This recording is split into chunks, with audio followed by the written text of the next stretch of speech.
In July 2004, a passerby walking through the Mayendel Dunes near Wassenaar, Netherlands, made a disturbing discovery of human remains.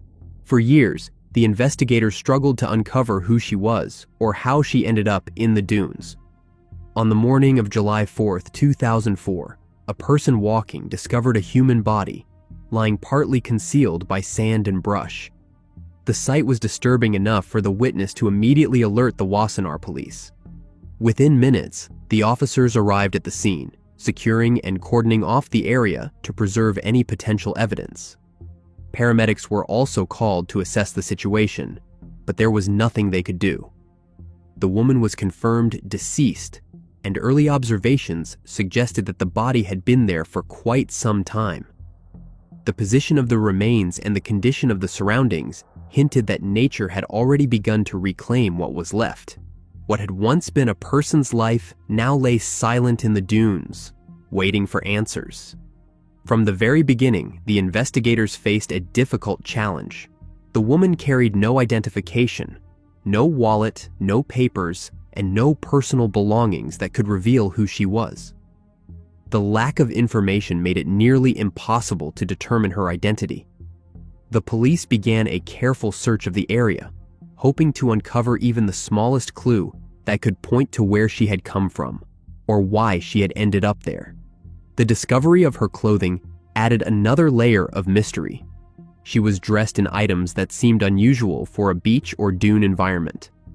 Red, shiny patent leather shoes and several layers of clothing that did not match the season or setting. Among her possessions, the police found a keychain containing several keys manufactured by a German brand. One of the keys was later traced to the German city of Bottrop, but despite this promising lead, no precise address could be linked to it. When the results of the initial examination came back, the investigators found themselves no closer to understanding what had happened. There were no clear signs of a violent struggle on the body, and the cause of demise could not be determined with certainty. Toxicology and forensic reports offered no definitive answers, leaving the authorities with more questions than solutions. As weeks turned into months, the case grew colder. On October 10, 2025, the authorities made a long-awaited announcement that finally brought a name to the unidentified woman found in the dunes more than 2 decades earlier. After years of silence and uncertainty, the victim was identified as Eva Maria Pommer, a German citizen who had been 35 years old at the time of her end. The revelation marked a significant breakthrough in a case that had haunted both Dutch and German investigators for years. The identification became possible after a crucial piece of information, a golden tip, was submitted to the authorities. This new lead aligned with previous clues that had consistently pointed toward Germany, especially the city of Bottrop. Using this fresh direction, the investigators compared available records and conducted DNA testing, which conclusively confirmed the woman's identity as Eva. From the very beginning of the investigation, there had been strong indications that the victim originated from Germany. Her clothing was identified as brands primarily sold in the country. These details had always hinted at her German background, but without a confirmed name, her story had remained incomplete. Despite this major development, the identification did not answer the deeper questions surrounding Eva's end. The authorities still do not know how or why she ended up in the dunes of Wassenaar, nor have they been able to determine what caused her life to end. The original post-mortem examination had revealed no clear signs of violence, yet criminal involvement has never been ruled out. The mystery of what truly happened to Eva remains open. With her identity established, Dutch and German police are renewing their efforts to uncover the final steps of her life. The investigators are working together to trace her movements in the weeks and months before she passed, hoping that new information might finally close the gap between her disappearance and her tragic discovery. Their focus is on retracing her last known locations and interactions. The authorities have issued a public appeal urging anyone who might remember Eva Maria Pommer to come forward. They ask the public to think back to the summer of 2004 and recall whether she may have stayed in a hotel, a recreation park, or made contact with anyone in the region. Even the smallest piece of information could be crucial. After 21 years of uncertainty, The hope is that someone, somewhere, remembers Eva, and that memory could be the key to understanding how she met her end in the quiet dunes of Wassenaar. Yannick Knol, commissioner of the Dutch National Police, said, "In combination with perseverance of Dutch and German detectives, yet another woman has been given a name. Our thoughts are with all the families who have finally received answers about their loved ones, and with the families who are still waiting for these answers." In November 1984, a 16-year-old girl left her job in Lynbrook, Long Island, New York, and never made it home. After decades passed, using advanced forensic genealogy, the experts built a DNA profile that led them to the perpetrator. Theresa Fusco was born in 1968 in Lynbrook. At 16 years old, she was a student at East Rockaway High School. Outside of school, Theresa spent time working at the Hot Skates roller rink snack bar in Lynbrook. The rink was a popular hangout spot for local teens, a place filled with laughter, music, and flashing lights. On the night of November 10, 1984, Theresa had finished her shift around 10:30 p.m. It was a typical Saturday evening, and she was expected home not long after closing.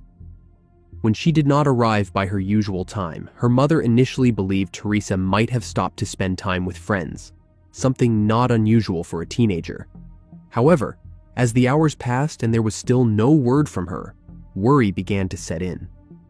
By late that night, Theresa's mother started calling her daughter's friends and coworkers, hoping someone might have seen her or given her a ride home. No one had. Every call led to the same answer. Theresa had left the rink, but no one knew where she went afterward.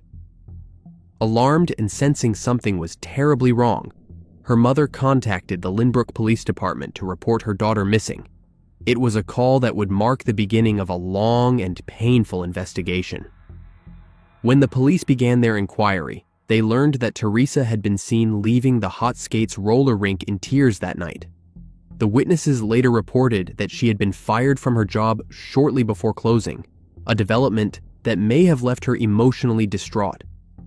The investigators started to piece together the final moments that she was seen, but in those early hours, they treated the case as a possible runaway situation, a common assumption for teenagers who went missing during that era. Days turned into weeks, and there was still no sign of Theresa. Then, about a month later, the search came to a devastating end. Her naked body was discovered in a wooded area only a few blocks from the roller rink, buried beneath a layer of leaves. The medical examiner's report revealed the horrifying truth. Theresa had been indecently assaulted and strangled with a ligature. What had once been a missing persons case had turned into a slaying investigation that shocked the community of Lynbrook. 2 years later, in 1986, 3 men were arrested, tried, and convicted for ending the life of Theresa. For years, it appeared that justice had been served. However, advances in forensic science would later reveal otherwise.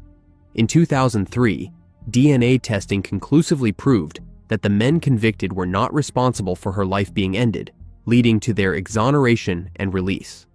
They sued for wrongful imprisonment, and 2 were each awarded $18 million. Despite renewed efforts, the case eventually went cold. The detectives continued to search for leads, interviewing potential witnesses and re-examining evidence, but no definitive suspect was ever identified. In early 2024, nearly 4 decades after Theresa's demise, the Nassau County investigators made the decision to reopen her case. With advances in modern forensic science, they saw an opportunity to revisit the evidence collected in 1984. Among the preserved materials was a swab recovered from the victim, which had never before undergone the level of DNA testing now possible. The sample was sent to Othram. Specialists then used the sample to construct a detailed DNA profile of the unknown suspect. Once the genetic profile was built, it was turned over to the FBI's Investigative Genetic Genealogy Unit, which worked closely with the Nassau County investigators to search for potential relatives of the perpetrator. Through extensive analysis and family tree building, the investigation gradually narrowed to one name: Richard Bilodeau, a man quietly living in Long Island with no public connection to the decades-old crime.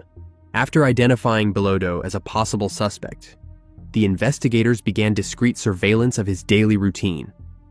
They observed him over several days, looking for an opportunity to obtain a discarded DNA sample that could be tested against the genetic material from the 1984 crime scene. That chance came when Bilodeau threw away a smoothie cup. The detectives quickly recovered the item, and forensic specialists extracted DNA from the straw, which was then analyzed in comparison to the profile derived from Theresa's case. The results left no room for doubt. Bilodeau's DNA matched the DNA recovered from the swab with complete certainty, a 100% match that conclusively tied him to the crime scene.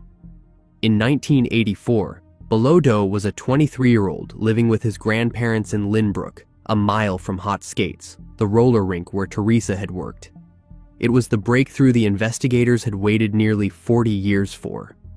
With the confirmation in hand, the authorities proceeded carefully, conducting additional verification tests and completing the necessary legal steps to ensure the case would stand in court. Following the confirmation, the detectives presented their findings to the district attorney's office, and an arrest warrant was swiftly authorized. The evidence was both scientifically sound and legally sufficient to proceed. This moment marked the culmination of years of dedication, persistence, and faith that the truth would eventually emerge.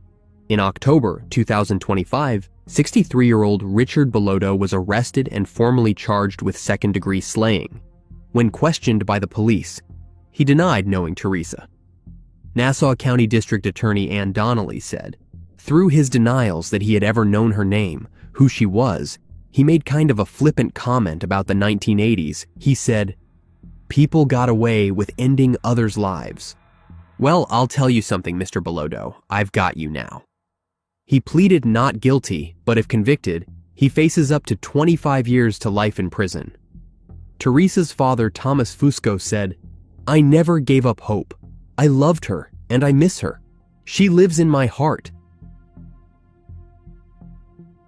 In December 1989, a nude female body was found in the desolate desert of Mojave County, Arizona. For decades, she was known only as Jane Doe, her true name lost to time and sand. On December 12, 1989, a nude female body was discovered in the remote desert area of Mojave County. The investigators determined that the woman's life had likely been ended at the scene, the surrounding evidence suggesting no sign of transportation or dumping. The case immediately presented difficulties. There were no personal belongings, no identification, and no clear trail leading back to who she was. Despite the early efforts of law enforcement, the victim's identity remained a mystery, and she was recorded simply as an unidentified Jane Doe. For decades, the investigators tried to uncover her name. They ran her fingerprints and dental records, compared her description with missing persons reports, and followed every potential lead, but nothing led to a match. The technology of the time offered little help, and the case gradually faded into the background of unsolved files. Yet the woman in the desert was not forgotten. Her file remained open, waiting for a connection that might one day bring her story to light. That breakthrough finally came in February 2022. As part of renewed efforts to identify long unidentified remains, the investigators resubmitted her fingerprints to the National Missing and Unidentified Person System database. This time, with modern systems and expanded data, the search yielded a result. The prints matched a woman listed under the name Maria Ortiz from Bakersfield, California.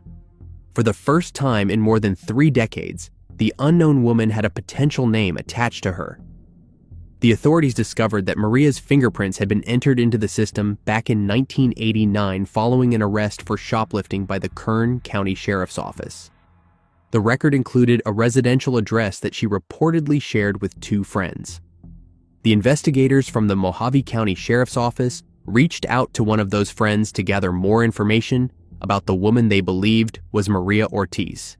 But the friend's response added an unexpected twist to the story. The woman explained that she did not know anyone by the name Maria Ortiz. However, she did have a cousin named Marina Ramos who had lived with her for a time and had gone missing in 1989. That revelation immediately drew the investigators' attention.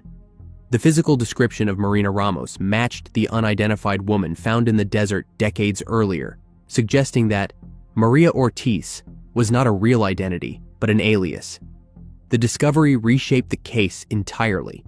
The Jane Doe from Mojave County was not Maria Ortiz. She was Marina Ramos, the young mother who had disappeared years earlier. As the investigators confirmed this link, they uncovered one more haunting detail. Marina had last been seen with her two daughters, 14-month-old Elizabeth and 2-month-old Jasmine. In 2023, the Mojave County Sheriff's Office renewed its efforts to locate Marina's missing daughters, using social media to share information about the decades-old case. Around the same time, members of Marina's family agreed to provide DNA samples, which were submitted both to CODIS, the National Law Enforcement DNA Database, and to several commercial genetic testing services. Their goal was to trace any living relatives who might be connected to the missing children and to bring closure to a story that had remained unresolved for more than 30 years. The long-awaited breakthrough came in August 2025. The investigators announced that they had found a woman whose DNA showed a high match to a member of the Ramos family. Working alongside a genetic genealogist, the authorities were able to locate both of Marina's daughters. The two women voluntarily provided DNA samples, which confirmed beyond any doubt that they were indeed the missing children, Elizabeth and Jasmine Ramos. What followed next finally revealed what had happened to them after their mother's tragic demise. Law enforcement learned that just 2 days after Marina's body was discovered in the Arizona desert, her daughters were found abandoned inside a public restroom at a park in Oxnard, California. A witness reported hearing the sound of crying and entered the restroom to find the two babies lying on the wet floor, unattended and frightened. The incident had been covered briefly in local news at the time, but no connection was made between the abandoned infants and the unidentified woman found in Arizona. The children were turned over to Child Protective Services and later placed in foster care. Eventually, both girls were adopted by a couple from Ventura County and raised under new names. Jasmine, who now goes by Tina, grew up and settled in Oregon, while Elizabeth, known as Melissa, made her home in Arizona. Despite being separated from their biological family and from the truth of their past for decades, both sisters were finally reunited with their identities through the persistence of investigators and advancements in DNA technology. With their identities confirmed, the Mojave County Sheriff's Office announced that one crucial part of the 36-year-old mystery had been solved. However, the focus of the investigation has turned to finding Marina's perpetrator. The authorities also shared that a witness from 1989 had reported seeing a woman and 2 men with the children at the Oxnard Park around the time the girls were abandoned. The group was seen near a black mini pickup truck. The woman was described as Hispanic, wearing a long red skirt and white boots, while the 2 men were also described as Hispanic. The investigators continue to pursue leads based on these descriptions, urging anyone with information, particularly about the pickup truck or the individuals seen that day, to come forward. In August 1986, a 20-year-old college student and young mother vanished after attending her morning classes at Tennessee State University. DNA testing would bring a breakthrough decades later. In February 2004, a skull was discovered by a contractor building homes on Stoker's Lane in North Nashville. The discovery ignited an investigation, bringing the police, medical examiners, and a state anthropologist to the scene for an extensive search. Despite combing through the area, no additional remains were located, leaving the investigators with only fragments of what might have happened. The skull was sent for examination, and the authorities worked tirelessly to determine whom it belonged to. But despite their efforts, the process moved slowly, and the case went cold. On October 8, 2025, a breakthrough finally came. After nearly 39 years of uncertainty, forensic scientists at the University of North Texas Center for Human Identification confirmed that the skull found in 2004 on Stoker's Lane belonged to Alice Mae Sullivan. Alice was born on August 3, 1966, in the small town of Gallatin, Tennessee. In 1985, Alice graduated from Gallatin High School, full of dreams and ambition for her future. She was known among her classmates as a friendly and focused student who believed that education would open doors for her and her young son. After graduation, she set her sights on higher education, determined to build a better life for both of them. Alice soon enrolled at Tennessee State University, where she began majoring in business. To make ends meet, Alice worked part-time while attending classes. Her days were often long and exhausting, filled with lectures, study sessions, and work shifts, but she never complained. On August 28, 1986, the ordinary routine of Alice's life took a devastating turn. That morning, the 20-year-old Tennessee State University student attended her usual class, but failed to pick up her 3-year-old son from his babysitter later that day. Her absence immediately alarmed her family, who knew she was a devoted mother and never missed caring for her child. When Alice did not come home that night, her worried parents reported her missing the following day, setting in motion a search that would grow increasingly desperate as hours turned into days. The investigators quickly began piecing together the events leading up to her disappearance. They learned that Alice had been last seen leaving her apartment in Nashville, Davidson County, around 8 a.m. that morning. She was reportedly on her way to the Tennessee State University campus, following the same path she took every weekday. According to her schedule, she planned to return home late afternoon, but she never arrived and no one heard from her again. The last confirmed sighting of Alice placed her inside a girlfriend's dormitory room in Hankel Hall around 10 a.m. Witnesses said that she had been alone at the time, preparing to leave for her next class. She was scheduled to attend a 1 p.m. lecture that day, but she never made it there. This would be the final trace of her movements before she vanished completely. As the investigation deepened, the police found no sign of Alice's personal belongings. Her pocketbook, backpack, and identification were all missing, offering no leads to her whereabouts. The authorities quickly ruled out the possibility of a voluntary disappearance. Alice was close to her family and deeply committed to her son, with no indication she would abandon her life without reason. Foul play became the leading suspicion in her case. For years, Alice's family held on to hope that answers would eventually emerge. This confirmation, decades later, brought long-awaited closure to her family, who had spent years clinging to hope and searching for answers. For the first time, they knew what had happened to their beloved daughter and mother, even though the circumstances surrounding her demise still remained unknown. The police noted that no signs of trauma were visible on the recovered skull, leaving investigators with more questions than answers. The absence of physical evidence of injury complicated efforts to determine how Alice lost her life, or what might have led to her disappearance. While the identification provided a crucial piece of the puzzle, it also underscored how much of the case remained unresolved. The detectives renewed their efforts to piece together the final moments of her life, determined to uncover the truth after so many years of silence. The investigators soon revealed that they had identified 2 individuals of interest connected to the original disappearance. One was Alice's boyfriend at the time, who notably failed to report her missing when she did not arrive to pick up her son. His lack of concern had raised suspicions early in the investigation, but no direct evidence ever tied him to her vanishing. The second person of interest was a maintenance worker at the Town Terrace Apartments, where Alice lived. He later went on to be convicted of indecently assaulting and ending the life of another woman, a disturbing pattern that led investigators to re-examine his potential involvement in Alice's case. Despite these leads, the police have stated that they still lack the evidence needed to make an arrest. Advances in forensic technology have offered new tools and possibilities, but without additional physical proof or eyewitness testimony, the investigation remains stalled. The authorities continue to review old case files, interview witnesses, and analyze the limited evidence recovered over the years, hoping that new methods or information might one day reveal the full truth. For nearly 4 decades, the case of Alice Mae Sullivan was classified as an endangered missing person file by the Charlie Project, symbolizing the enduring uncertainty that surrounded her disappearance.